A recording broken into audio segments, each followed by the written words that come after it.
Hey guys, I'm Anna, and today I'm going to show you how to fix Doordash if it isn't letting you end your dash. So first of all, you need to make sure you're running the latest version of the app. Open up App Store on your device, and then tap on this search icon in the bottom right corner. Then search for the Dasher mobile app. And if you see this update button right next to the app name, simply tap on it to make sure you're running the latest version of the app.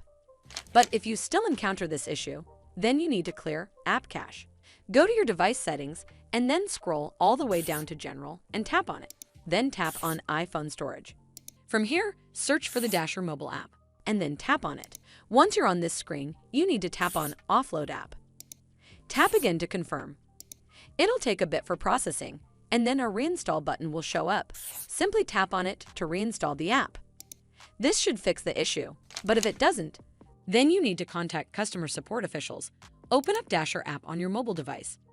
And then from the home screen, you need to tap on this icon in the top right corner. It'll take you to this screen. From here, you need to scroll all the way down to the Additional Resources option.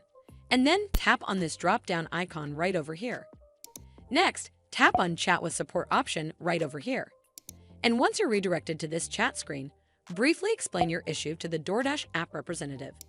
You can type something along the lines of, "Hi team, I'm currently experiencing difficulty in ending my dash through the app." When attempting to do so, I encounter an error message that says, "Failed to end dash."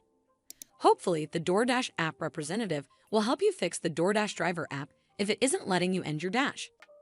I hope you found this video helpful, and if you did, make sure you give it a thumbs up to see more videos like this, and don't forget to hit that subscribe button. We'll see you in the next one.